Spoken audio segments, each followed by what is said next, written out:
Good morning, everyone. Thank you all so much. We're so happy that you could join us today for our virtual legislative day. My name is Celine.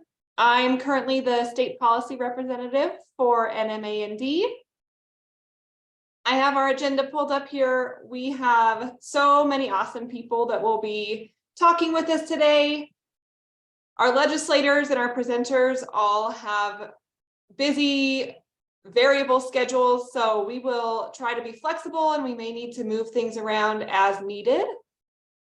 But to start us off, I'm going to pass the virtual mic over to our awesome NMAND president, Debbie Leffy.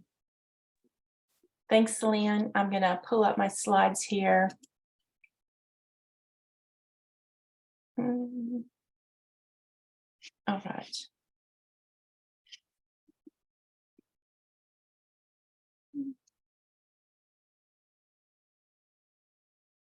Okay, so we are all set. Welcome, everyone. Like Celine said, welcome to Legislative Day. We have a great number of folks signed up, so we're really excited. I just want to go through a few topics before we start. First of all, the Academy is going to have its national election starting on February 1st. It runs to February 15th. They're doing something called Project Vote, and this happened last year. Basically, the affiliate that has the highest percent of members that vote wins a free FNCE registration. For those of you who don't know, FNCE is in Denver this year, so very close. Closest we're going to get to Albuquerque and the state of New Mexico for most of us. So we're looking forward to this opportunity. We did not win that last year by literally several votes. We were very, very close to winning. So we're hoping that everyone votes this year.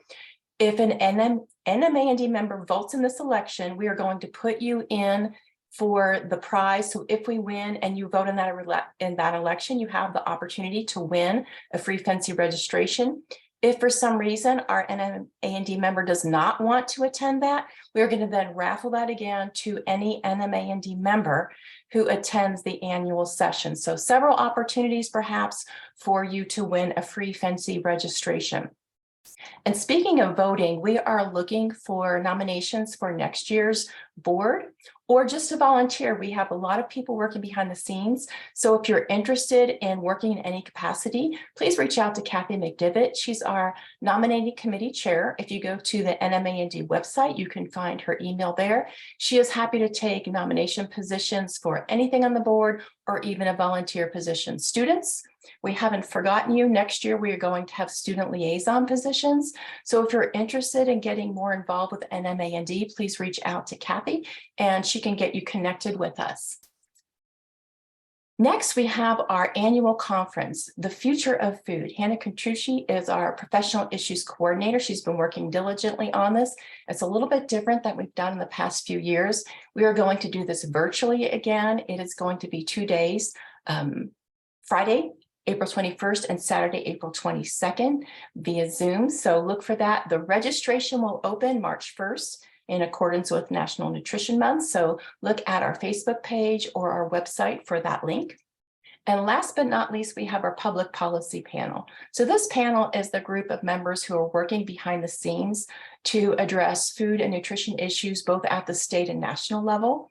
We have Jenny McCary. She is our delegate to the A&D House of Delegates. So if you are having a concern about something at the national level, please reach out to Jenny and bring that to her attention. She is asking for input all the time. We ask for member interest feedback. So please reach out to her if you have anything. Lisa Chen is our state regulatory specialist. Lisa has been on the board for several years working in this capacity. We have Rebecca Lamoureux, Public Policy Coordinator. Rebecca is the one that is sending you action alerts. So if you get an email from Rebecca, please, if you can, follow through on that action alert. If you're not receiving those, please reach out to Becca. She would love to put you on that email list. We have Celine Woolley. Celine did our introduction. Celine is new to the board. She is new to this position as state policy representative. One of the main jobs of that position is putting together Legislative Day. So Celine has done a great job. Thank you, Celine, for getting that together for us. And last but not least, we have Rachel Young.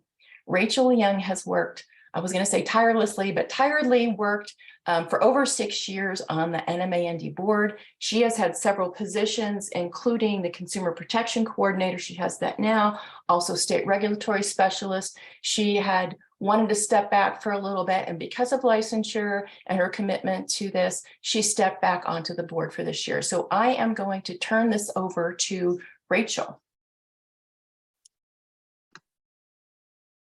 Thank you, Debbie. I'm going to share my screen. Oh, I have so many things open. What to pick?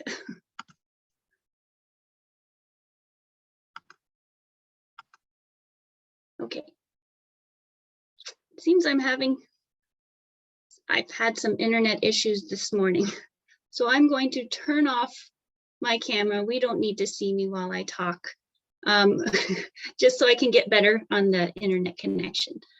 Please feel free to ask questions anytime along the way as I speak. I'm more than willing to stop talking and listen to any questions, or if you'd like to save it for the end, that's fine too. So here we go. As Debbie said, I'm the Consumer Protection Coordinator, so I'm your go-to for any kind of licensure information you may need or want. If you have questions about licensure, I'm always willing to answer those questions or find somebody who can. So today, I'm just going to answer a bunch of what and why questions. Let's see. All of these questions have to do with licensure because that's what I do. So what is licensure? Why do we have it? What does our current act say? Why are we trying to update it? And why we should care and continue advocating for that licensure update.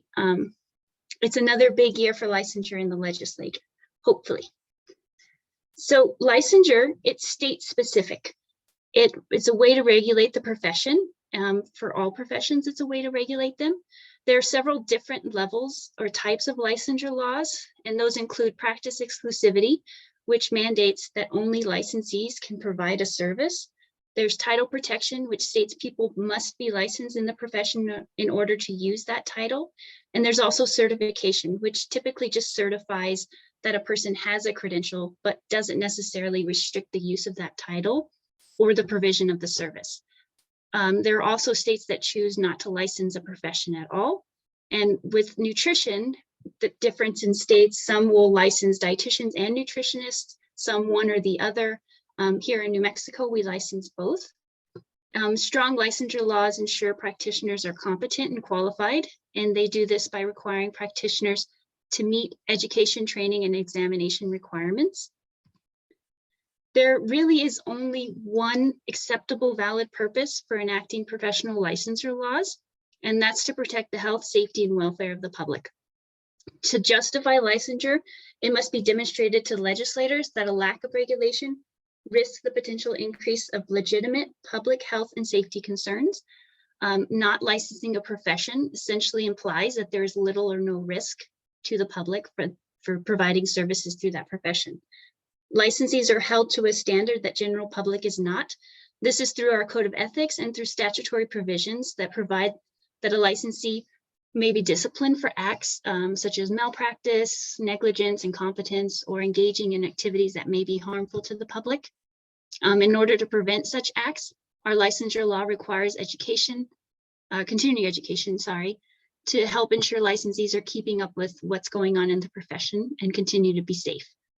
But it's important to remember that legislators enacted a law to restrict practice to licensees in our state because they recognize the risk of harm to the public if such a law did not exist. These are two quotes from our code of ethics. Every person registered as a dietitian or a diet tech, or if you're a member of the academy, must follow our code of ethics in order to continue to be a member of the academy or to continue to be certified with CDR.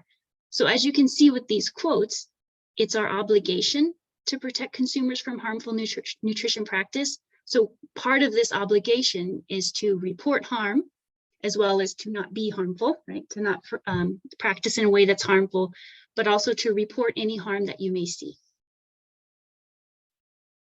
If you'd like to look at the law, the current law that we have right now for our licensure law, you can go to this website. It's nm1source.com. It has all of professional licensing laws, so it's fun to see other professions as well as ours, but you can read the legal language of what our current law says. So the law is what was passed through the legislature, and legislators decided on these words, and it cannot be changed in any way except for going through the legislative process again. To find our rules and regulations, you go to this website, it's the New Mexico State Records Center and Archives website. This is where you find our rules and regulations, which is what the New Mexico Licensing Board takes the law and interprets that into rules and regulations. And these regulations are really just to explain the law. It's not meant to change the law. These are something that's a little bit easier to change, the regulations, because it goes through the board, not through the legislative process. So this quote from our current act summarizes the intent of our current law pretty well. The piece of the act states that only licensees may engage in nutrition or dietetics practice, use the titles or represent themselves as a dietitian, nutritionist, or nutrition associate. So this means in New Mexico, we have practice exclusivity and title protection, and we are one of 29 states that has this type of licensure, which is the strongest type of licensure. And we've had it for a while, so we're pretty lucky in that case. If we look at the definitions section in our current law, there are definitions for nutrition or dietetics practice, nutrition care services, nutritional assessment, and nutrition counseling. So if we put all of these definitions together, it helps us define the activities and services that are restricted to licensed dietitians, nutritionists, and nutrition associates, and it gets the essence of medical nutrition therapy. But we have to remember that MNT wasn't really a term back when this law was written in 1989. So it's a new term, but it's come to better define what registered dietitians specialize in, not just nutrition services, but medical nutrition therapy. Because we have practice exclusivity, like many states, we also have some exemptions. So these are exemptions for people and activities that are exempt from the law, meaning they don't need to be licensed in order to provide certain nutrition services. These are people such as other healthcare providers that have nutrition within their scope of practice already. They don't need to be licensed separately in nutrition. People providing weight loss services that are, and the program's already been approved by a dietitian. Other people can provide that service. And of course, students or trainees, interns that are working with a licensed dietitian, they can provide services. The exemptions, that get pretty muddy are the people who are providing oral or written nutrition information or explaining food products and supplements to customers. A lot of us don't really understand where the line is between nutrition services that require a license and those that don't, because of those exemptions that are in there right now. So this takes us to why we need to update our Licensure Act.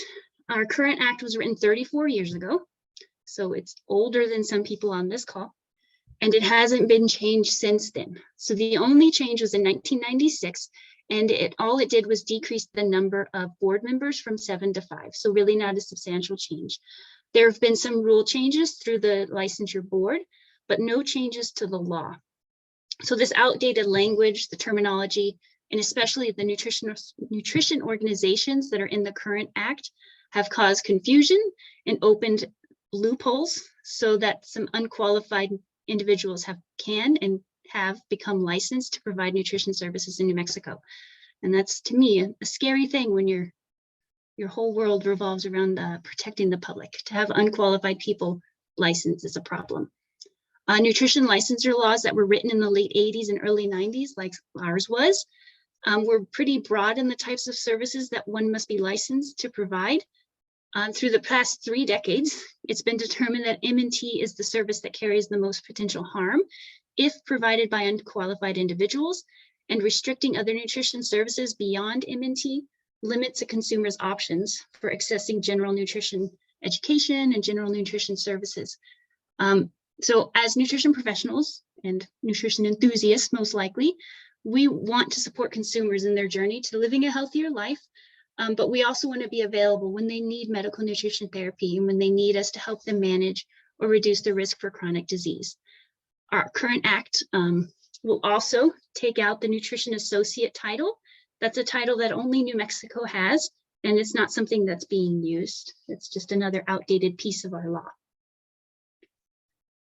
So we've written a bill to address a lot of these concerns that are in our current act. That bill is in drafting right now. Hopefully we'll get out of drafting and be introduced soon. But the bill uses language from the Model Practice Act, which is a consensus agreement between the Academy and other nutritionist organizations who've decided that they agree on this language and can practice within these boundaries. It was voted and adopted in 2018. The goal is to make licensure more consistent from state to state, and eventually, hopefully, we can have a licensure compact so we can practice across state lines or move to other states and not have to go through such a process to be licensed. It'll also help consumers understand who we are and what we do if it's more consistent throughout the United States. But the part of the bill I'm most excited about is it specifies the pathway to become licensed and strengthens nutritionist qualifications. And this is a concept that it's taken a little bit to understand as to why we need this pathway spelled out so clearly and why our bill is 30-something pages long. Because of this idea of licensure by endorsement versus licensure by qualifications. So as registered dietitian nutritionist, we can be licensed by endorsement because we have CDR certification. Having our CDR certification shows that we went to an accredited education program, that we completed a supervised experience with qualified preceptors, and that we passed an accredited exam. So CDR shows all of that. The credential that we're using in our bill for nutritionist is Certified Nutrition Specialist. So this is the CNS. That's a relatively new credential that began without an accredited education program or structured supervised practice requirement. So this means that not all CNS have completed every step of the pathway to meet every requirement within it. Therefore, a bill is 30 pages long, explains the whole pathway of how to become qualified. The section on becoming a dietitian is pretty short. You just have to show you're current with CDR because we can be licensed by endorsement. But the nutritionist section spells it out, everything they need, every piece of their education, how their supervisors need to be qualified to precept them, and so on. So big concept to have to try to understand, but I think I get it now and I can try to help you all understand it if needed. So what else is in the bill? The licensure bill also defines MNT and medical nutrition therapy. This helps us to, and others, understand where that line is between services that need a license and those that don't need a license. And it also, our current act doesn't have a scope of practice. So we added a scope of practice to our bill just because it needed one, but also it helps us to practice to our level of competence because that's what our scope of practice allows us to do. And in the bill, the dietitian license title will change from licensed dietitian to licensed dietitian nutritionist, just so we have that nutritionist piece in there, because so many people want that piece in there to show that we are nutritionists as well as dietitians. Okay, we've been working for several years to improve our licensure regulations, and this is our second attempt at updating the law by introducing a bill. So why do we keep doing it? And it's because consumers deserve to be able to easily identify qualified nutrition professionals and to receive safe, evidence-based nutrition services. So we keep pushing for that and keep fighting for it. We also know that licensure helps save healthcare costs because qualified nutrition professionals deliver care that is coordinated and cost-effective in a variety of chronic diseases. So these chronic diseases listed here in the parentheses, those all have studies behind them to show that MNT helps and is cost-effective. And dietitians assist medical practitioners with our specialized service, medical nutrition therapy, which makes us a part of the medical team. So our profession must be held to the same standards as other licensed medical professionals. You can think of it as nutrition licensure is a carve out from medical licensure. If you think of it that way, it seems kind of crazy that we wouldn't have licensure for nutrition and medical nutrition therapy. So what do we do now? We make sure we understand why licensure is important and why we keep fighting for it. Hopefully this presentation has helped with that. My email is on the next slide. So if you have any questions about the what's, the whys, the hows of licensure, please email me any questions you might have after today or ask them here. We need to always write down stories of harm potential harm and success when it comes to MNT, so that we have these stories to share with legislators and with potential allies. People always want stories. They need something to relate to. After our bill is introduced, hopefully very soon, we need to call and email our legislators and encourage coworkers, friends, family, other healthcare practitioners to do the same. We especially need to reach out to legislators that are on committees that will hear our bill along the way. And when committee hearings come up, we need to provide comments of support either in writing or in person during those hearings. And no matter what happens with our bill, we need to continue reporting incidents of harm or Practice Act violations to the New Mexico Regulation and Licensing Department or our licensure board, and to the Academy's incident reporting tool. Links to the incident reporting tool are on the NMAND website, and I can help find the form for you or send it to you if you need it to report, file a complaint with the licensure board. So please just reach out to me anytime you need, or anytime you have questions if something should be reported or not. I'm happy to help answer those questions. So that brings me to questions now. If any of you guys have any comments, questions for now? Hi, Rachel. Thank you so much for that. There were a few questions submitted in private chats to me. Does the new MNT law provide a pathway for CNS, those with the CNS credential, to become licensed? Yes. Hello again. So yes, it will take, right now in our current laws, there isn't a pathway for CNS to become licensed unless they take the CDR exam. So the new bill, if it's passed and becomes law, the only way to become a nutritionist is to go through the CNS pathway.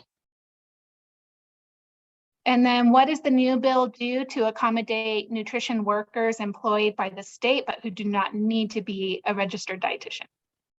So if you're employed by the state, but not providing MNT, you don't need to be licensed under the new law, but it does still have the same exemption that our current law has. So for instance, if you work for WIC and your title is nutritionist within WIC, you don't need to be licensed if you're doing that WIC job as a nutritionist. But outside of that job, you can't call yourself a nutritionist or do the job of a nutritionist if you, let's say, leave that job.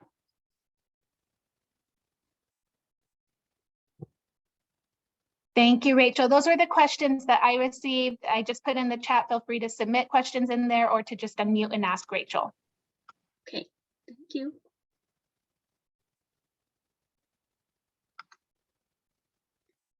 Please, there's my email there. If you all have questions, email me anytime. Happy to answer them.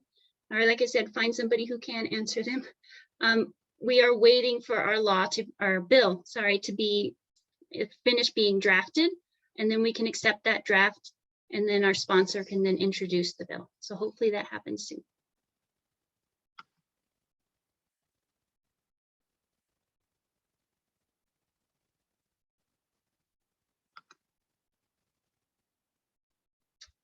Thank you, guys. Thank you, Rachel. So next we will hear from our lobbyist, our NMAND lobbyist, Linda Siegel, but I do not see her on yet unless I'm missing her. Linda, are you here?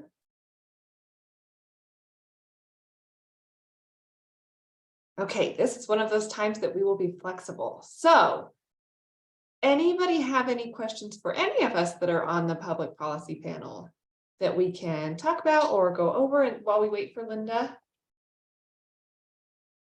I had a question. Trevor, we can barely hear you. How about now? Is that better? That is better. I was wondering, and when she was speaking, she said 29 states had laws in place for registered dietitians. Well, what is preventing the other states from getting the same spot as more of the progressive states? That's a great question. So there are so many different ideas when it comes to nutrition licensure. There are groups that feel like any kind of regulation around nutrition services is wrong because it's a regulation, that it's so it comes to the freedom of speech. So they feel like it's freedom of speech to say what you want to say about nutrition. So it just really depends on the political environment of every state as far as what's accepted and which group the legislators are going to listen to. I don't know, Wanda, if you have any more to add to that. Oh, thank you, Rachel. We are so lucky to have you. And I hope I'm being heard, that there are different groups out there who sometimes will oppose licensure laws for registered dietitians, nutritionists, thinking that individuals who have their particular initials behind their name qualify for licensure, and they are sometimes fighting licensure in various states. Florida has had its licensure law go all the way to the Supreme Court to be upheld, and that's not the Supreme Court of Florida, the Supreme Court of the United States. So there are groups who are actively opposing nutrition and dietetic licensure. And then there's a whole range of state sovereignty issues that we see across the country. So nutrition and dietetic licensure is definitely a journey that dietitians around the country are working on. And I'd say New Mexico is one of those strong states that is doing an excellent job. You know, let's all get behind this legislation when it gets introduced. Thanks a lot, Rachel. Thank you, Wanda. And I think just to kind of understand the idea of why some states have licensure and some don't, it also gets back to the idea of some people feel that licensure is to protect the public, which it is, that's what licensure is for, but other people really feel it's for the practitioner. So you get licensure so that you can practice. But really, we have licensure so that we can protect consumers from a harmful service, medical nutrition therapy. We don't have licensure so that we can practice and only we can practice. It's so that we can protect consumers, because we all know MNT gone wrong can hurt somebody. And then I got another question is from Ellen, asking who is on the relevant committee for this bill. So we don't know yet. After the bill is introduced, then it will be assigned to committees. The last time this happened in 2021, we had 2 committees in the House that it went through, and then it went to the House floor, goes over to the Senate side, then it goes through 2 committees on the Senate side, and then to the Senate floor. So if it goes the same pathway, we're going to have at least 4 committee hearings and then 2 floor votes in order to get our bill passed. So it'll be several times we're going to be asking you all to send out emails, calls, and hopefully show up at these committee hearings. Rachel, another question was submitted directly to me. Can you tell us a little bit more about who's opposing licensure in our state and if there are any legislators who are opposing the bill? So let's go back to 2021. Our bill didn't pass, but that was not because there was opposition to the bill. There was 0 votes against us the whole time through. What happened was it got all the way to the last committee in the Senate Judiciary, and it got stopped because of time ran out. So hopefully we don't run into that problem again. So I didn't see any opposition with the legislators. But what's the concern has been is that even some of the nutrition groups that approved the last bill and are a part of this current bill have changed their minds in some ways, or have started playing with other nutrition groups. So there are some people, a group of some nutritionist organizations such as CrossFit, health coaches, just any of those kind of like health groups, that some of them have banded together and decided that they don't want any regulation at all. Goes back to that nutrition services are freedom of speech. It's food. We all eat food. We can all talk about food. So that's their point of view, is in opposing all licensure bills for nutrition services.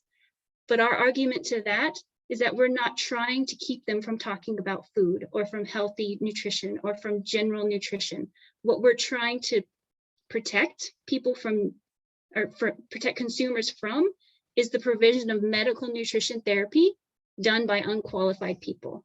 So talk about food, talk about nutrition, give your general healthy nutrition information all you like, but don't walk into the world of medical nutrition therapy, which is meant to address a disease on an individual basis that can harm somebody.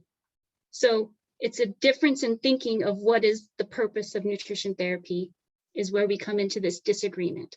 We haven't heard from any of those groups here in New Mexico yet in opposition of the bill, but our bill also hasn't been filed. So I'm hoping after it's filed, people will come out of the woodwork if they're going to. Hopefully they won't. They didn't last time, but we don't know that until things get going.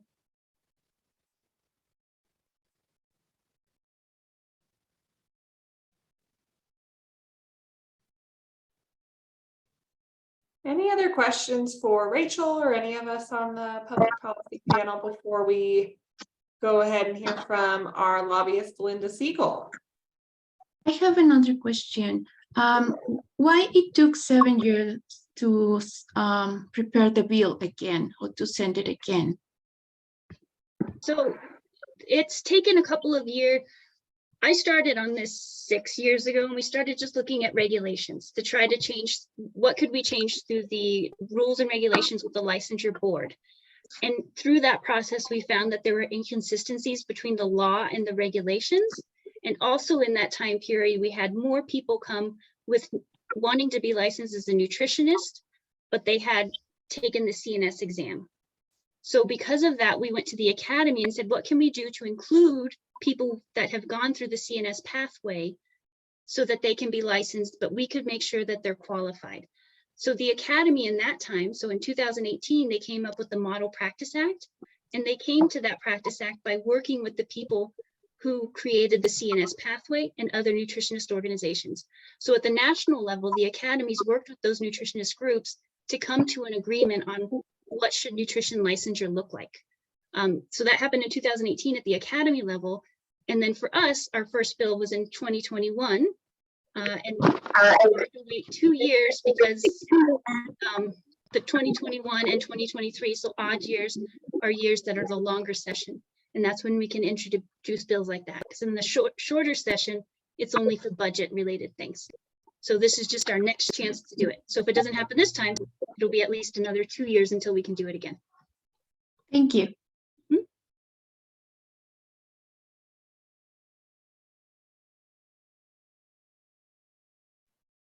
And Rachel's email is in the chat. So if anyone has any more questions about her work or about our bill and our licensure, you are more than welcome to reach out to her. So now we will pass it over to Linda.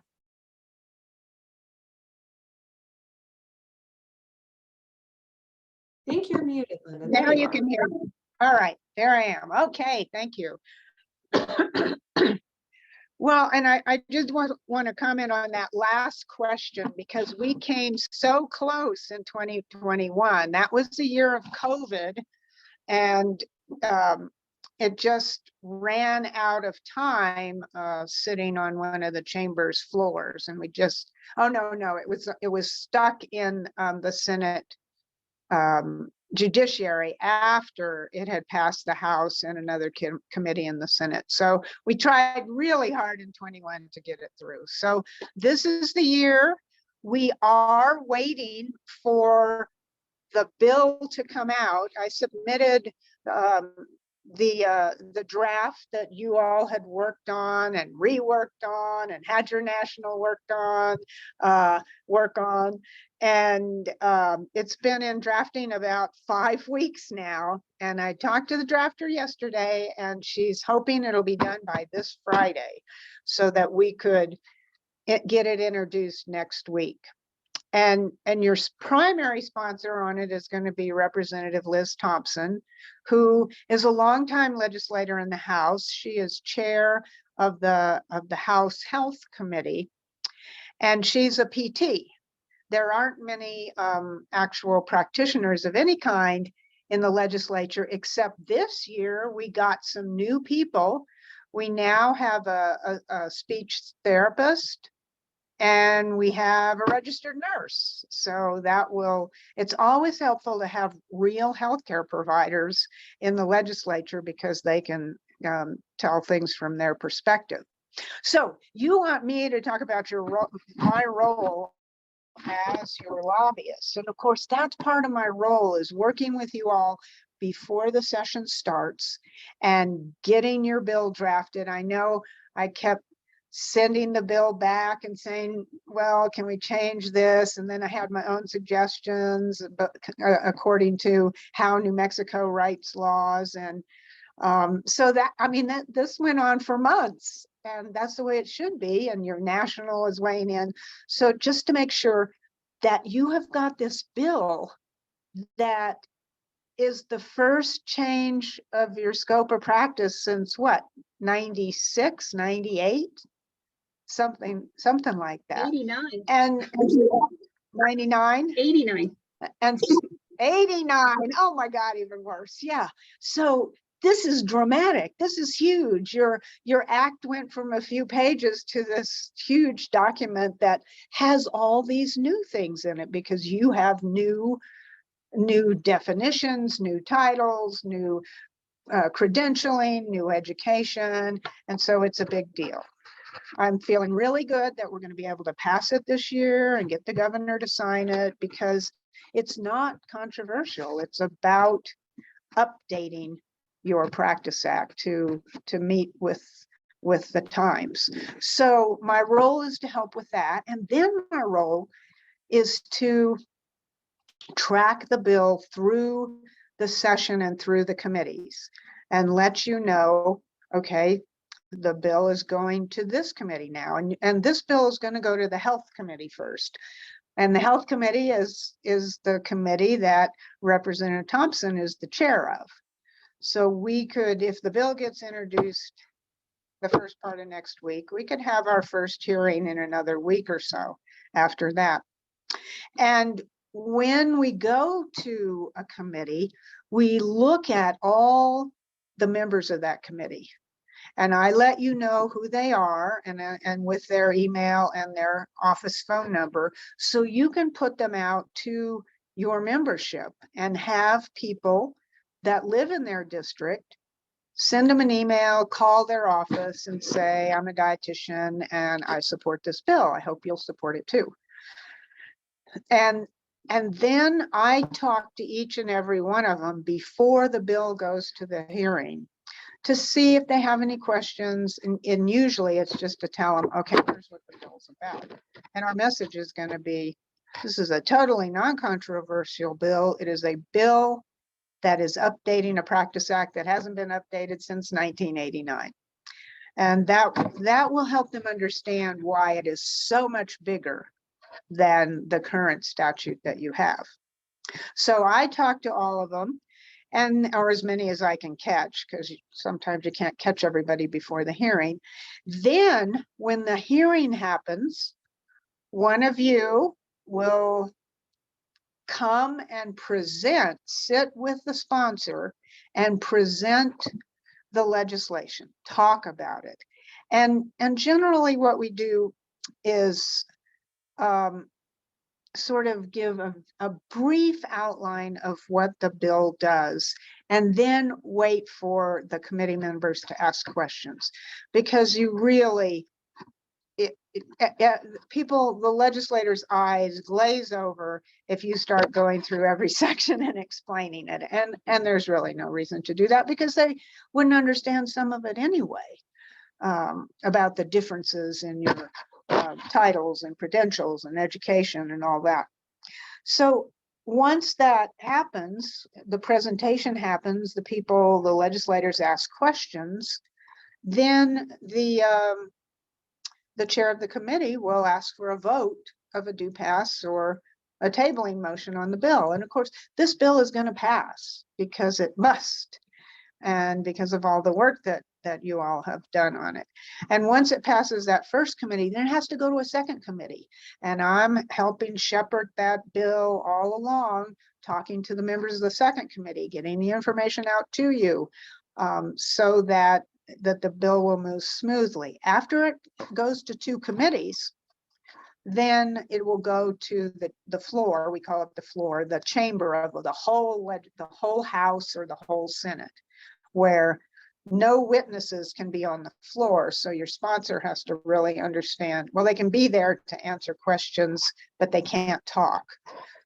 So the sponsor really has to understand. But I do believe this will be one of those bills that nobody's going to have many questions on. And then once, oh, there's a question about the committees, how they're determined.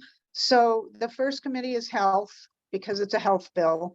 The second committee will likely be the public affairs committee, because it's sort of about public affairs. The committees are all topical. So you have a judiciary committee, and you have a tax committee, and you have a finance committee. And so the bill will go to the two committees that are most related to it. And our second committee will probably be public affairs.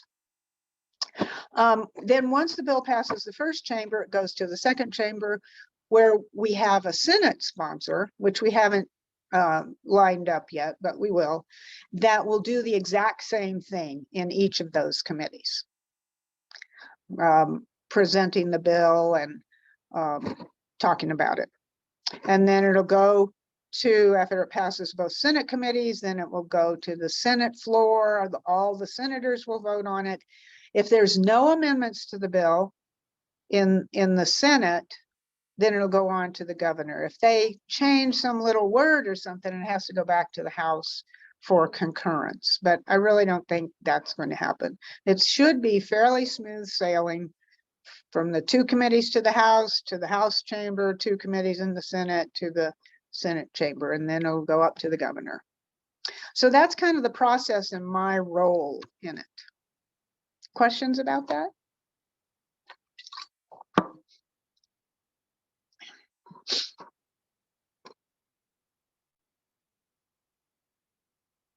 So since Representative Thompson can't be on, she, you know, she works her bills too.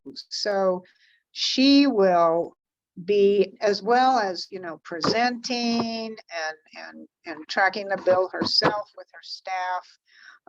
She will talk to some legislators, some of her colleagues. So if I go to her and say, oh, you know, I think this legislator doesn't, needs you to talk to her to kind of explain it. And so the legislators that carry your bill many times are very engaged, and she's a legislator that will be engaged. She will talk to people if they have an issue. I mean, really, the real work of trying to persuade people falls on me. But then when somebody needs just a little more push, then the sponsor and Representative Thompson would go and talk to them. And so she's very knowledgeable about many healthcare issues, having been in the legislature for, I don't know, maybe 12 or 14 years. So that is a good thing.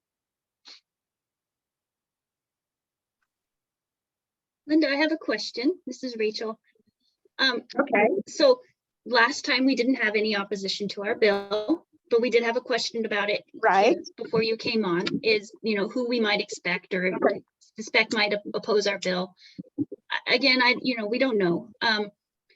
But if there is opposition, or if there is somebody talking to a legislator, would you hear about that, and how would we address that? Okay, I would generally hear about that. And I know that you made some tweaks to make somebody happy with the bill in 21. I can't remember what that was. Somebody is going to tell me, and oftentimes, well, almost always, if there is a problem with the bill from somebody and that group has a lobbyist, that lobbyist will come and talk to me and say, this is the problem we have with the bill. Is there something you can do about it? And then we would go, okay, I'd talk to you all and say, well, they need this tweaked, or this language changed a little bit, or, we try to make everybody happy so there is no opposition. Sometimes you can do that, sometimes you can't. And if it's something that can help the bill, or keep this, if it's a really powerful group, keep them from standing up against it, then we try to make accommodations. But I don't, if there might be something I don't know, but I don't see anybody like being opposed to this bill. Like the hospitals aren't going to be opposed to this bill. And if they were, they would come and talk to me. As soon as we get it introduced, they'll see it and they'll come and talk. But I would think they would be happy to have more clarity in the provider situation. And if you hear anybody, you tell me. So last time it was the ANA, the American Nutrition Association, who does the CNS. And the CNS are the Okay. people that we are proposing that we license as nutritionists. So they came in after the final draft, when the bill had been introduced, and then they said they wanted some changes. So we had to go to the health committee. We had all these amendments. Health committee told us there's too many amendments, you have to rewrite the bill. So we rewrote the bill, came back to the health committee. But this time with the ANA, we did change some language that they were opposing. We changed that language, which is what's in drafting right now, is the language that they have agreed to in other states. So we don't anticipate that they're going to come out and oppose the bill or ask for amendments this time, but we never know. They're a big group nationally, but they don't have a whole, big presence here in New Mexico like we do. So our voices need to be louder if any of the opposition comes out. Yes, absolutely.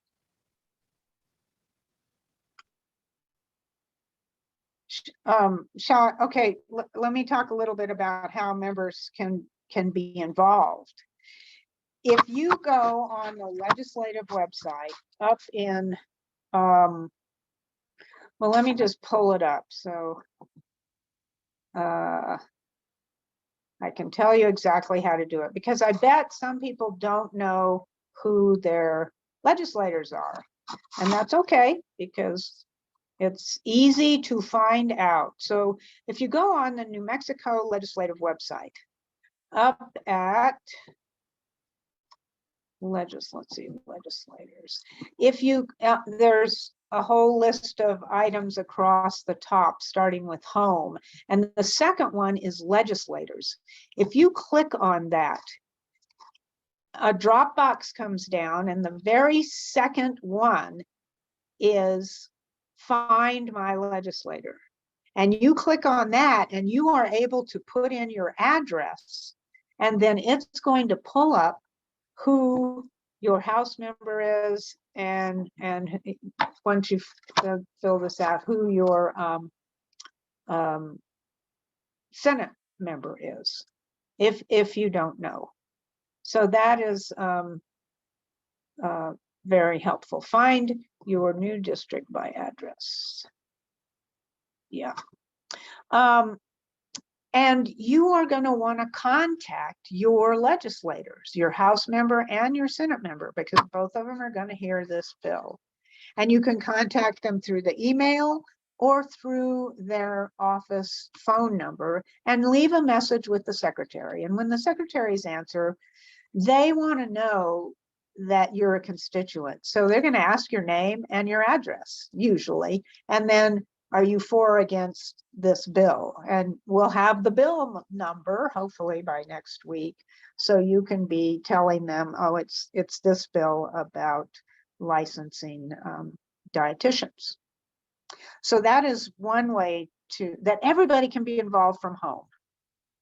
Linda, can you pause really quick? We've had some requests to share screen and show how that's done. So I pulled up the website, which you could just Google New Mexico legislature, and then one of the options that will appear is find my legislator.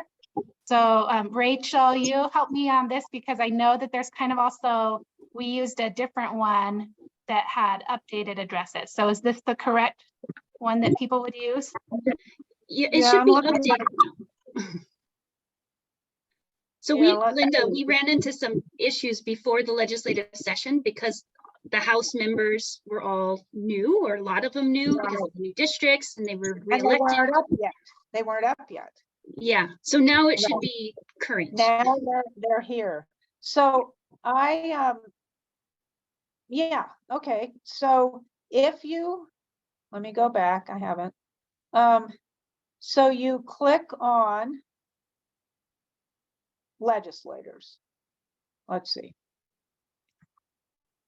And that brings you to finding your legislator. Do you see that? Or you're beyond that? Okay. Yeah, Um, I just clicked on representative.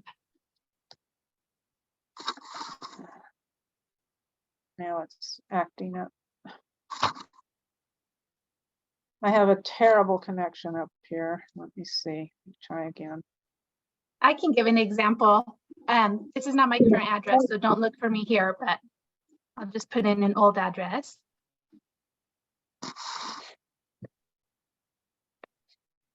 And that's who the representative would be for that. Yes, perfect. Thank you, Linda. Okay, and then you do that for the House and then you do it for the Senate. Because you have one of each. Now where was I? Oh, involvement. So that is a way you can be involved from home or work. If you can do that during work, is just contact that legislator via email, via phone call, ask them to support the bill number, which we will have soon. The other way that we're going to need help is a couple of you are willing to come up to the Capitol and be the expert witness to sit with our sponsor, and that's very important. And it's not as easy as we would like it to be, because there's always the problem of parking, and there's always the problem of the time of the hearing changing and all of that. So I'm grateful for you all who will be able to come up and be the expert witness, and then you'll be explaining what the bill actually does in a very brief and overview kind of way, and let people ask questions. Then the committees, especially the House committees, the Senate committees are not, I'm not so sure. They are going to allow for Zoom public comment. So we will let you know when the committee is going to hear the bill, and we will send out, I'll send to you a Zoom link, and those of you who can, during the period where they ask for public comment in the audience, after they get that, they will ask for public comment on the Zoom, and you can have 1 or 2 minutes on the Zoom to provide your public comment. So I hope that some of you will be able to do that, because that it's very helpful, because it shows, oh, there are some people out there from various communities who are interested and care about this bill, and they've bothered to jump on one of our Zooms and talk about it. So those are pretty much the ways that members can get involved. Now, once the bill passes and it goes to the governor, then we'll have another update about, does it look like, I'll find out, is the governor just going to sign this? Or do we need to do a little persuasion? Now, we probably want to do a little persuasion anyway. So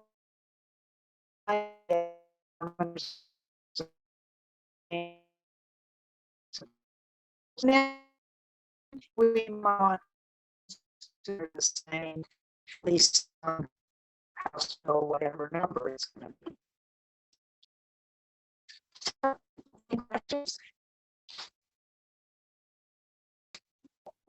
Linda, I think we've lost you.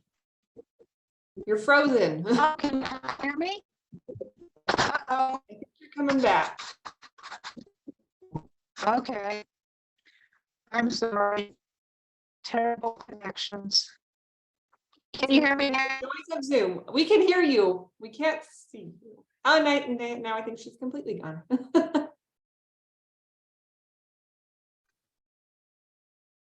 So I think where she left off was with the governor, is persuading the governor to sign the bill. Because we know that's the final process of the legislative process, but having the governor sign the law means that the law is done. So after the law is done, then it goes into rules and regulations. So we as a group are not done yet after it's a law. Then we go into rules and regulations and start advocating for the rules and regulations to be what we need them to be. I think I'm back, am I? You're back. Okay. So yeah, that's right. It's not over just because the bill is signed. Then you have the real work of writing those rules. Yes, which can be, it seems like it's going to be quite a process. We've done some rules just with what the current law we have of, writing in some rules, and that is quite a process. So I can only imagine starting from a brand new law, it's going to be fun and a lot of work. But right. We can do it. So any other questions for me or anything else I can tell you about? I wanted to address the public comment part. It's really exciting that public comment could be through Zoom, at least for the House, because that was one of my worries, is that it's just going to be one of us up there as the expert and then nothing else. So that's super exciting. One of the problems we ran into last time with public comment is that some of us said things that maybe weren't the right way to say it. So going back to licensure is to protect the public, not to make sure that we can all practice here in the state. So just, if you come to public comment, please come. We need lots of us, like she said, to show that there's support across the state for it. But just remember that licensure is to protect the public, to make sure that New Mexicans are safe when they're receiving nutrition services. It's not so that more of us can practice or that we can keep other people from practicing. That's not the intent of the law. Though But I it don't may think they're- be, you don't say it. Right, we don't say it. Right.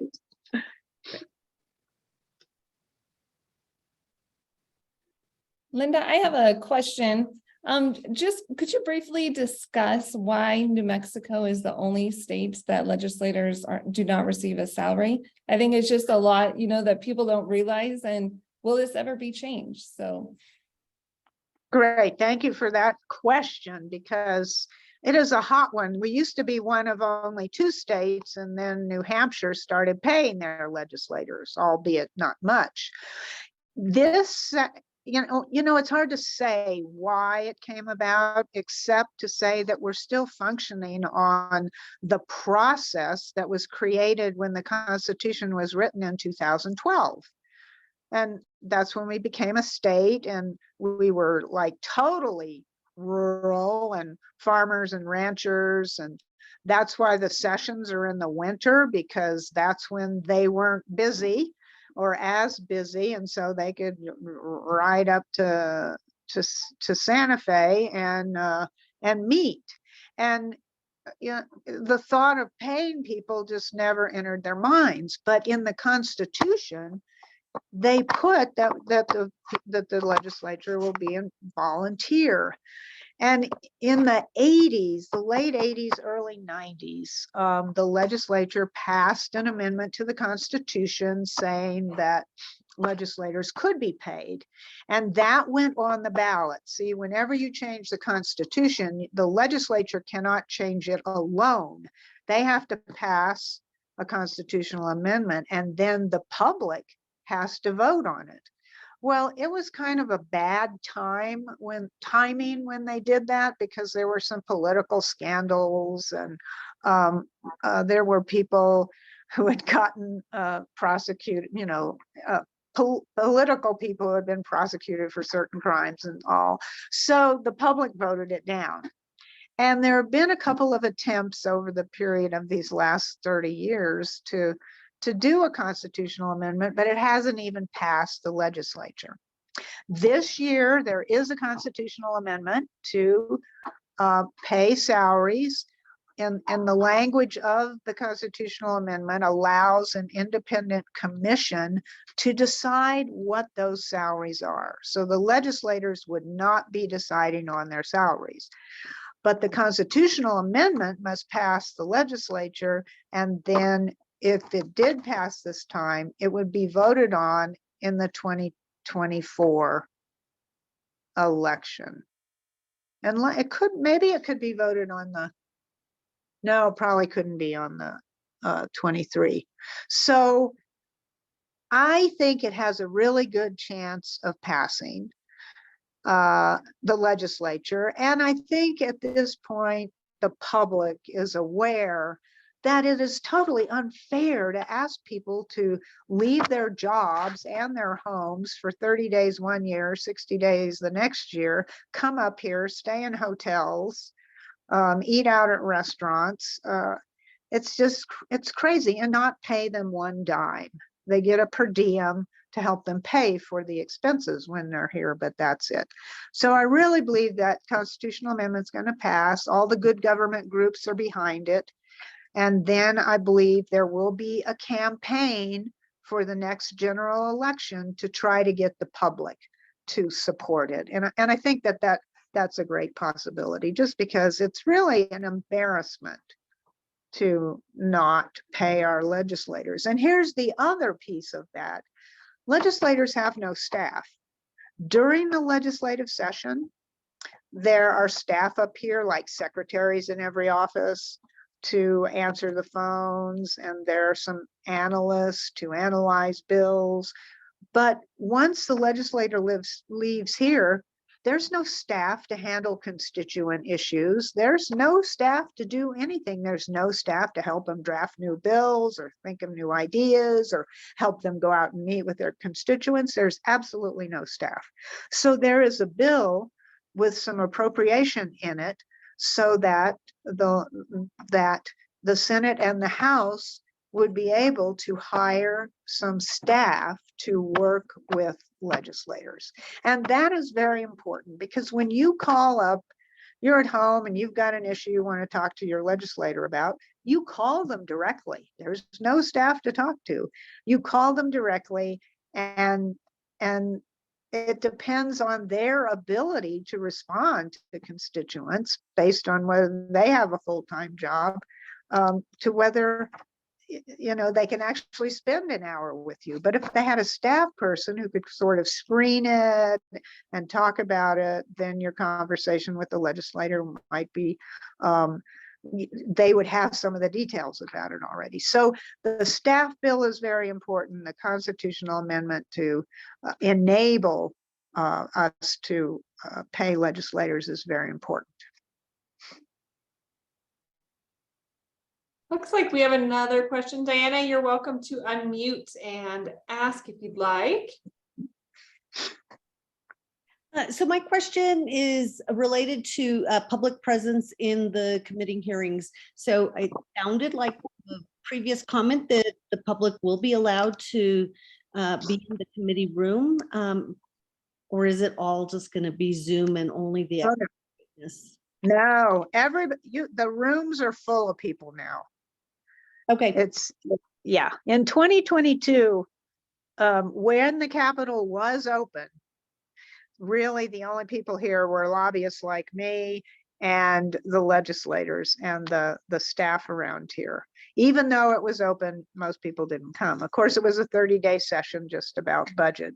But this year, people are coming back. The hearings have people who want to stand in support for a bill or oppose a bill. So yes, in our hearings, if anybody wants to come in person, that would be great too, because then you can stand from the audience and it, it is so much more powerful for the legislators to see us and to hear us in person. So that's a good thing if for those of you who will be able to do that on some of the hearings. Thank you.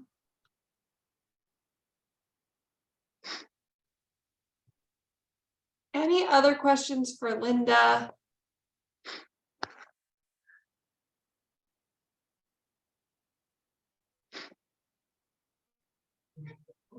And Awesome. if anybody, here's another idea. If you have a day off and you want to come up here and talk to some of your legislators about this issue. I am here every day, all the time. Just call me, let me know, and I will help you find your legislator. And you'll get a few minutes to, maybe it's just going to be in the hall, but you'll get a few minutes to introduce yourself and talk about the bill and how you support it and how important it is to protect the public. So keep that in mind. Thank you, Linda. So we are going to go ahead and take a little break. So it is 12:35 right now. Let's take about 15 minutes. We'll meet back at 12:50, and then we will finish off the rest of our presenters.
All right, as everyone is shuffling back in, we are going to hear from Kendall Chavez, who is the Food and Hunger Coordinator from the Office of Governor Michelle Lujan Grisham.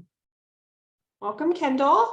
Thank you. Hope all is well with everybody. Thanks for allowing me to be a few minutes late too. We're doing some really exciting planning for a big advocacy day on Thursday that I think many of you hopefully are coming up to the Roundhouse to support for our Food and Farms Day event. So again, apologies for being late and appreciate the introduction, Celine.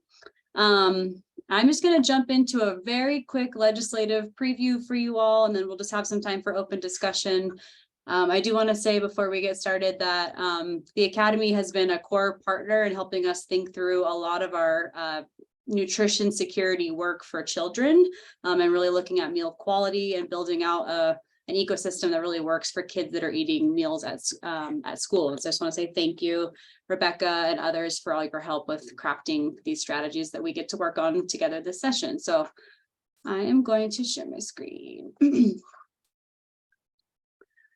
All right, so again, I'll move through this pretty quickly, and then again, you know, suggestions, guidance, questions, anything that people want to kind of bring to the surface, we'll walk through together as we prepare for the next 50 days. Okay, so for those of you that don't know, here in the governor's office, we've been working on this broad multi-sector, multi-community, multi-issue initiative called the Food Initiative that's really focused on making sure that food is getting to hungry New Mexicans when they need it, where they need it. B, the food that we are providing to our people is as high quality, fresh, local, and culturally relevant and appropriate as possible.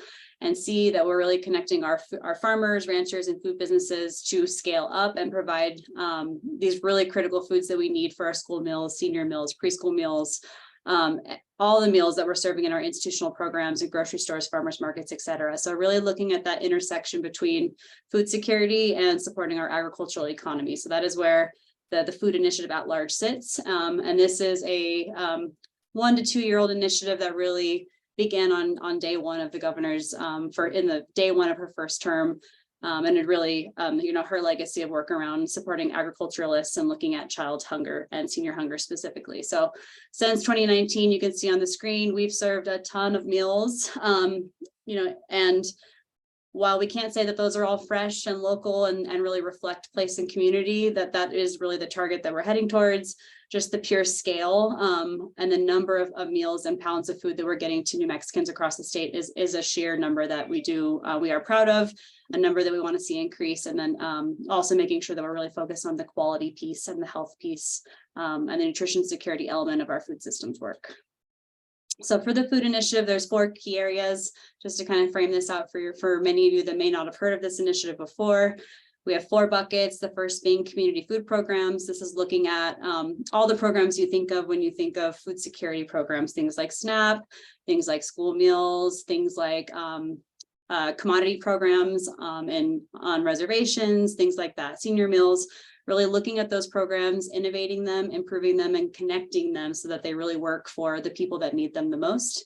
The second bucket is, again, supporting our New Mexico agriculturalists, our farmers, ranchers, and food businesses to produce food for the New Mexicans that need it the most, preferably at no cost or low cost, so that our low-income communities have access to the food they need to be truly healthy.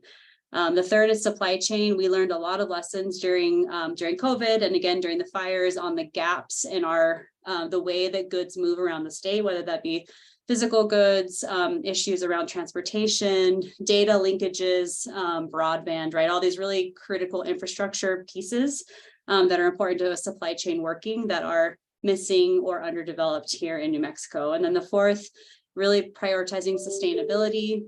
This doesn't necessarily mean ecological sustainability. This is really focused on the budget and financial sort of wraparound that needs to be in place to keep these priorities in place beyond our current governor. And so how do we work with the legislature and private partners to fully fund and invest in these food systems, programs, and initiatives that need to be in place forever to support our people?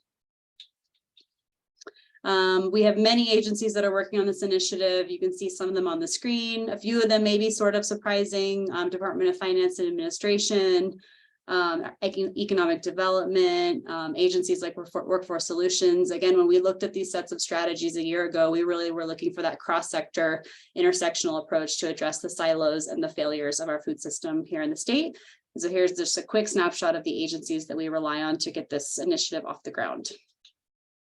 So for this session, last session, we secured 24 million in change for the first year of this initiative. We funded critical programs that were tried and true in New Mexico, things like double up food bucks, expanding the New Mexico Grown program for schools and senior centers so they could buy more local food, funding for food banks, just really critical programs that we knew were underfunded or not funded, unfunded in previous years. And so building off of that momentum and that platform in year one. For year two, the really meat on the plate or the center of the plate for our legislative agenda for this year that you may have heard about in the news already. There's been a decent amount of conversation about this out in the public, and the governor has made a few announcements around our commitment to universal healthy school meals for all children in New Mexico. So really protecting and securing that right of kids to have access to high quality food at schools the same way they have access, no cost access to books, to desks, to transportation, really looking at food as critical to education as all the other pieces that we see in the educational system that kids don't have to pay for. And so we are really excited about this initiative. There's a ton of support both on both sides of the aisle. Families want it, communities want it, school districts want it, farmers want it, kids want it. And so we're looking forward to seeing this debated out over the next few weeks to few months. And so the why, I don't think I need to convince this group on the why. The next slide will have a little bit more data on why we feel pretty strong about this initiative and this investment. But just to remind this group, 80% of school-age children in New Mexico eat at least half as much as half of their daily calories while they're at school, being breakfast and lunch, while some of our kids are eating breakfast, lunch, dinner, snack, weekend meals, etc., via school. So we really feel that schools and school meals are a critical investment to really hit as many New Mexico children as possible, and that health piece, the quality piece, is as critical as the access piece. And so, and again, while our work is showing positive outcomes, we'll continue to see positive outcomes over time. We still have 1 in 5 children that have limited or uncertain access to food. And so there's a ton more work to do. And then again, just for this group, I want to make sure it's clear, crystal clear, that we're talking about access to food and we're talking about the quality of the food itself. And so again, just a quick snapshot on the why. For this group, the most recent data that we have around obesity and consumption of fruits and vegetables are pretty dire. Many of these data points are reflective of the pandemic, and so we have to keep that in mind. But we are seeing drastic increases in childhood obesity, both at the 3rd grade level and high school level, as well as decreases in the amount of fruits and vegetables for that high schoolers are eating, as well as the percentage of high schoolers that are eating breakfast. So we're seeing those numbers go down while obesity is going up, which won't surprise this group. We also know that 1 in 2 children in New Mexico qualify as free, so they're currently eating free meals. 1 in 5 qualify as reduced, which are currently subsidized or invested in by the state. So those kids are also eating for free. But there's another bracket of children, 1 in 3 kids, that are paying full price for meals. The cost burden on families, we ran these numbers, is about $1,000 a year for lunch alone for an average household of 2 kids. So this is a decent cost burden that we do want to make sure that we're flagging for our legislators and our external partners. And then again, when you look at those kids in the paid category, almost half of them are still under 400% of the federal poverty level. So we're still talking about kids that are high need, that would qualify for other federal assistance programs, but do not qualify for free or reduced price meals. And so we in the governor's office and our legislative partners feel strongly about the state really stepping up and helping invest in this really critical food infrastructure for our kids. And this investment will immediately impact about 70,000 kids that are currently paying for meals, and will over the next 1 to 2 years impact the full 300,000 plus kids that are eating school meals in schools when we look at that health piece and the quality piece. So when we talk about a healthy meal, and again, our Academy folks, you all have helped us think through this, and we'll continue to be partners as this gets further scaffolded out. But when the governor says healthy school meals, when she's talking about this in a public space, and when we're working on policy, we're really talking about school meals that really hit each of these boxes. So we're talking about freshly prepared, scratched or semi-scratched cooked meals, the opposite of an individually wrapped burrito that's to be placed in a microwave that we see in many of our schools. We're talking about culturally appropriate meals that reflect place and community. We're talking about students and families being involved in recipe development, menu development, and giving feedback and guidance to our school nutrition programs. We're talking about meals that are a bit experimental and innovative, and that are willing to kind of move out of the status quo of what we think of when we think of a school meal. And we're talking about meals that are locally sourced, whether that be meat or tortillas or produce from New Mexico food businesses. And we're talking about food that kids want to eat, that smells good, that looks good, that when they sit down, they actually want to sit down and enjoy. And so these elements have to be further fleshed out, and we will do that through the rulemaking process, hopefully with you all as experts in this, with our school districts, with families and parents. That process will happen this spring to really define what we mean and then hold the districts accountable to meeting these requirements around healthier school meals. The 5 key components of this, again, the center of the plate, the meat on the tray, the tofu on the tray, the cauliflower on the tray, however you want to look at it. There's 5 key elements that I won't get too into depth on, but just so you all understand, as partners in this work, we are talking about a $30 million investment to cover the cost for every school meal in the state. So that those students that are currently paying no longer have to pay. That'll cost the state about $30 million every year.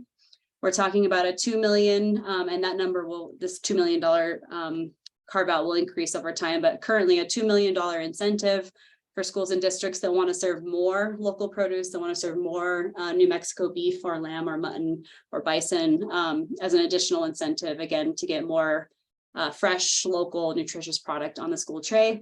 We will be investing $20 million of capital in school kitchen infrastructure. So think, kitchen renovations, additional cooking equipment. If a school needs an electrical upgrade so they can put in a piece of equipment to do more scratch cooking, those are the things that we want to fund with this money. And that will probably be a multi-year investment. And we're also talking about investing in school nutrition workforce. And this is the key thing that we've been working most closely with you all on, is how do we support dietetic and nutrition students to stay in New Mexico and to come into school nutrition? How do we support our frontline workers and our cafeteria workers to do more scratch cooking? And we really feel strongly that it is building out infrastructure, building out human capacity at the public education department to create basically a new program at PED to manage a scratch cooking healthy meal program. Again, in partnership with you all, that will also be managing, volunteers and students and dietetic interns, et cetera, to get more creativity, more innovation, just more spirit into our school meal ecosystem here in the state. And then we're also looking at this will cost the state $0.00, but requiring that schools that serve students K through 5, that those students have at least 20 minutes to sit down and eat their meal. What we're seeing here in New Mexico nationally, this is not a New Mexico problem, is that kids sometimes will have 5 minutes, maybe 10 minutes max to actually eat their meal. And then we wonder why all of the food is going in the trash. So New Mexico is sort of leading the way on this, and all the other universal meal policies that we've seen in the 5 other states that have passed them, nobody has touched the seat time piece. And so we're really excited about that and excited to model that for other states. Another snapshot of funding, just went through that. And then again, just, the benefits, the way that we're selling this and our key talking points are as follows. Again, 70,000 children who are currently paying for meals, that the state really has a role to step up and help shoulder some of that cost burden that families are experiencing. We're talking about 52 million plus meals that will be held to a higher meal quality standard for children across the state. That's 309,000 students this year, and that number fluctuates on an annual basis.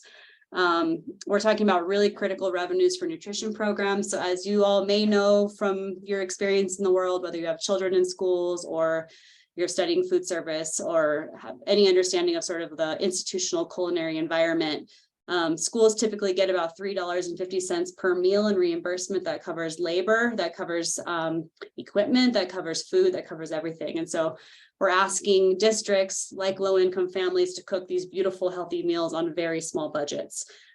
Just this year alone, schools are reporting $1.2 million in unpaid meal debt just from the first 6 months of the school year. So again, this is impacting both school district budgets as well as family budgets.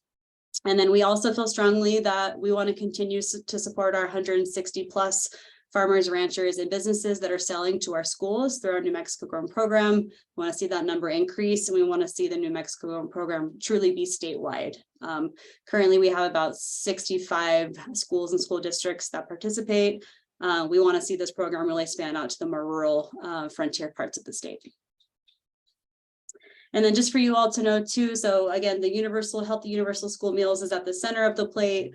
Our other budget sort of wraparound initiatives and priorities total equal up to about 75 million when you account for our capital investments.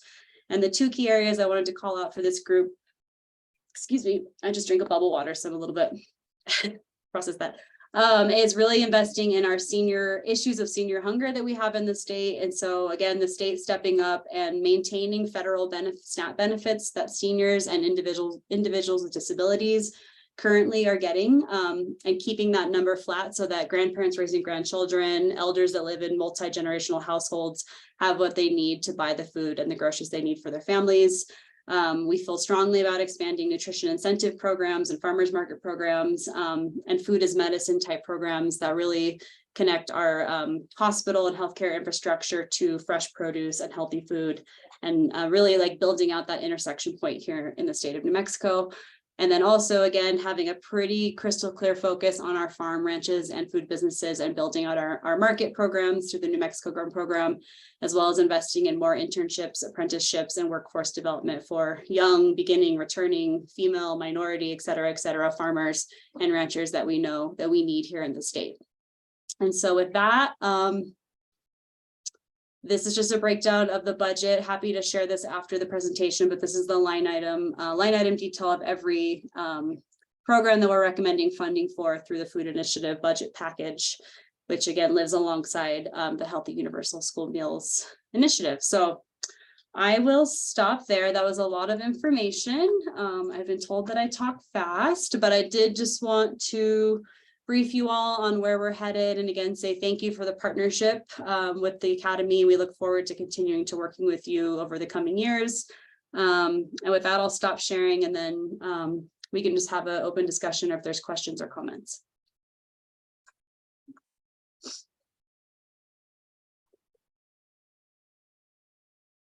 And actually one more pitch. So as people are thinking, and also if there are things you don't see or areas of concern, we want to hear those as well. So again, we're having the Food and Farms Advocacy Day on Thursday. Is anybody from this group planning to come to support that day? I think that invitation came through this network. Just curious.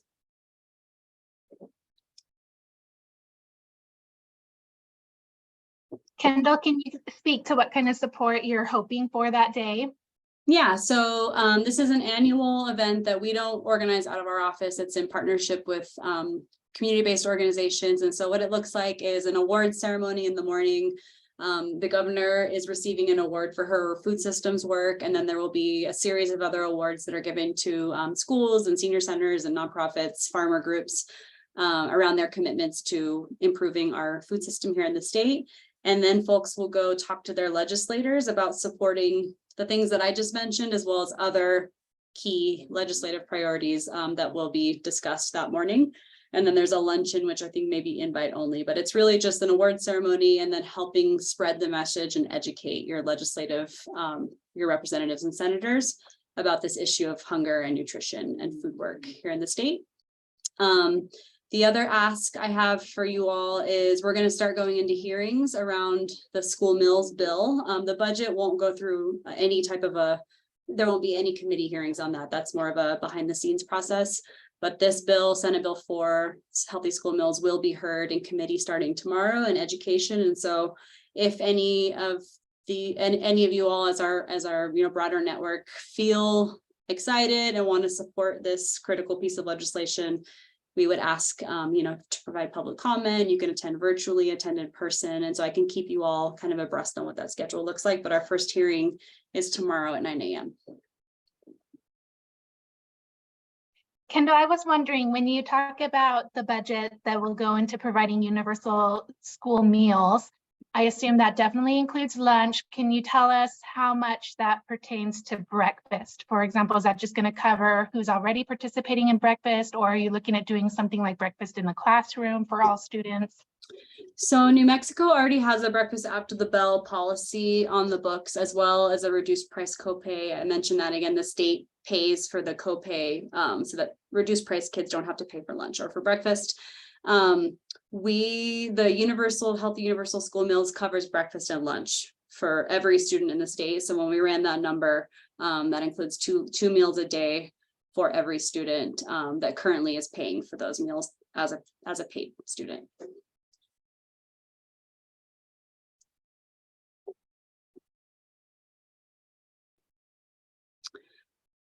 Go ahead, Rebecca.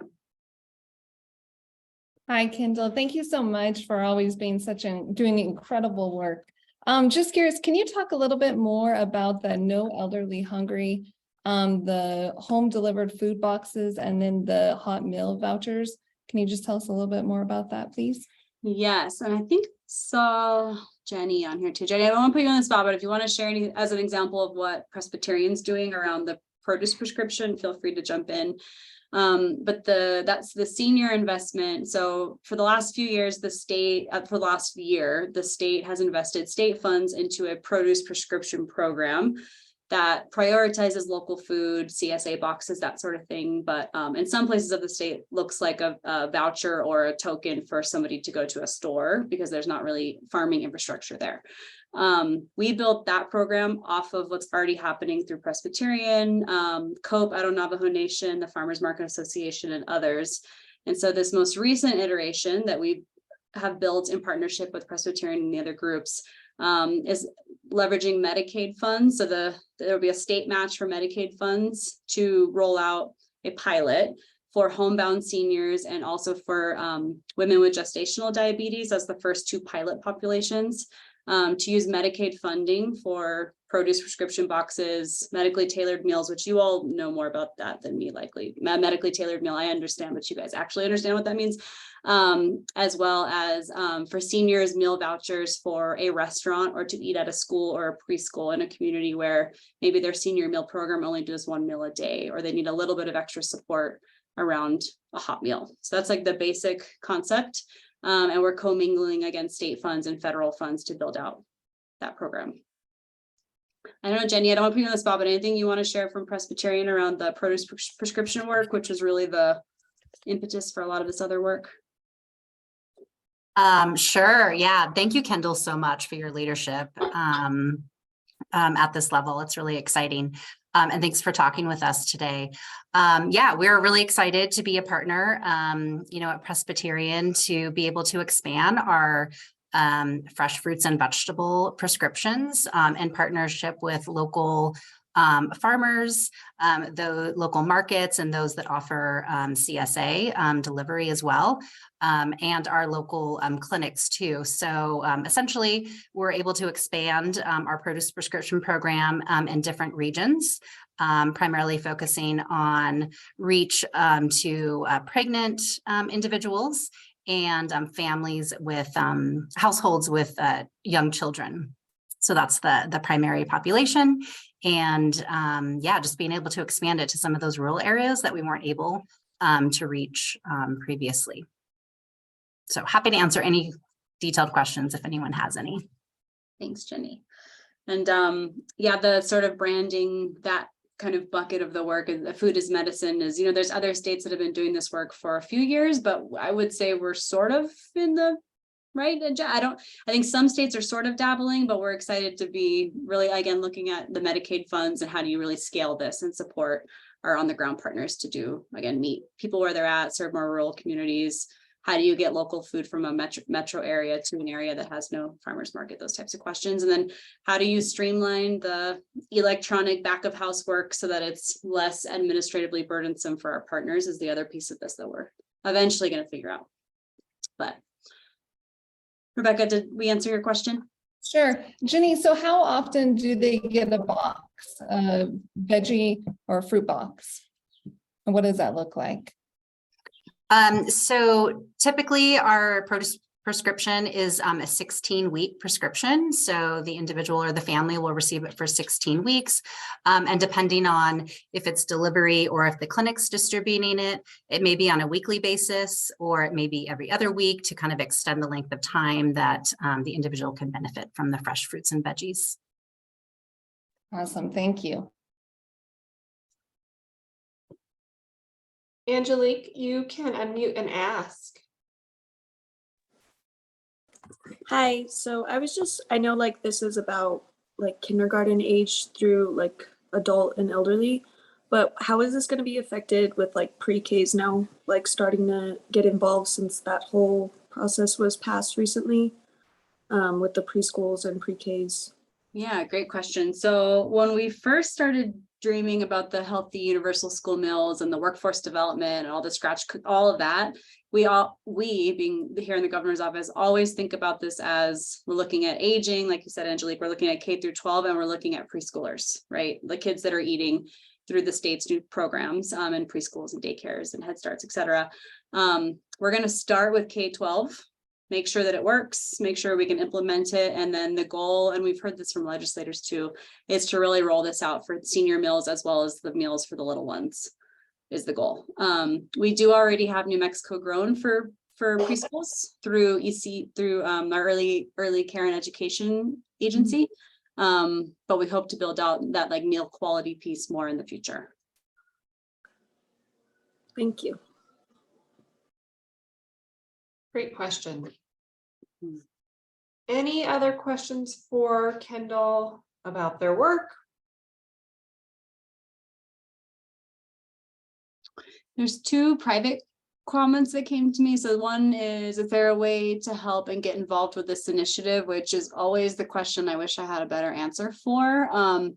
I think, well, I know, so a year ago, right, a year and a half ago, we went through this really intense strategic planning process with partners. We were meeting for hours and hours every week over Zoom.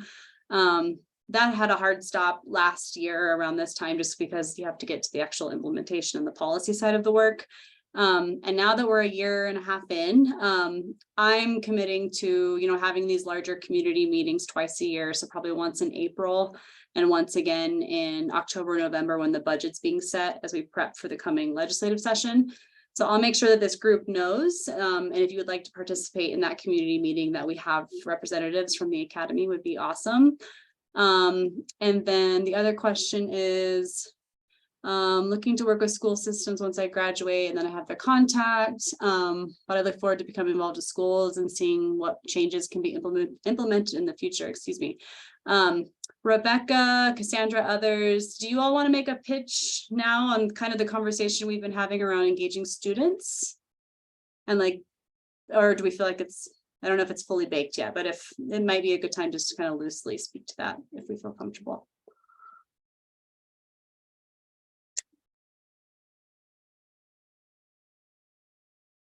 Or not. We can circle back on it later. Sandra, I know you and Debbie were going to be meeting with the universities. So would you like to, I'm not sure where you are in that process, if any of you would like to discuss that? I think let's just say that we're working on it, and please be watching for communication coming out. So we have been working on communication to go out to students.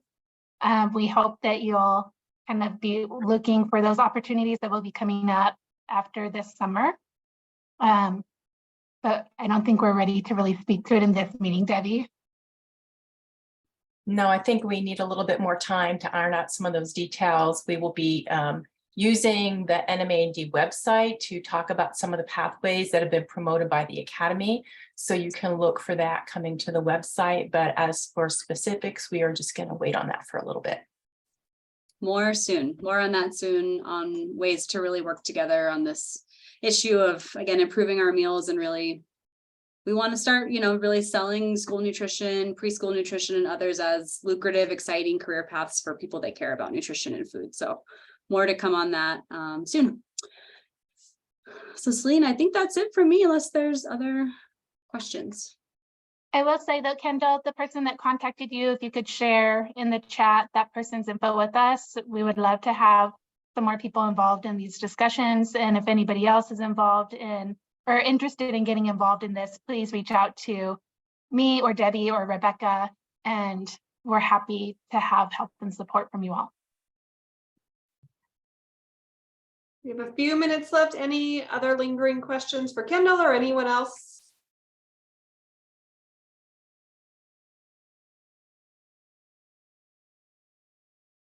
Awesome. So just a few things to leave you with from us. We will be sending out more information about New Mexico licensure, how bills become laws, and how to find your legislator in a couple of videos that we're recording. So please keep an eye out in your inbox. Or check out our NMAND YouTube channel, which is new and super exciting for things that we will post there that are educational or informational. Also, please don't forget to mark your calendars for that project vote, which is opening up on February 1st. And I have our website listed here on this little slide. You can always go to our website for more information about who to contact to get involved or to see what we have coming up. And last but definitely not least, our NMAND conference is coming up this spring, and registration will be opening on March 1st for that. So thank you guys for attending. The CEU certificates will come to your email for live attendance. If you have any questions or need to reach out to any of us, please do not hesitate. But otherwise, we will wrap up a couple minutes early. Thanks for the opportunity to speak. Appreciate it, and more soon. Thank you. Thanks, Kendall. Thank you for an informative session.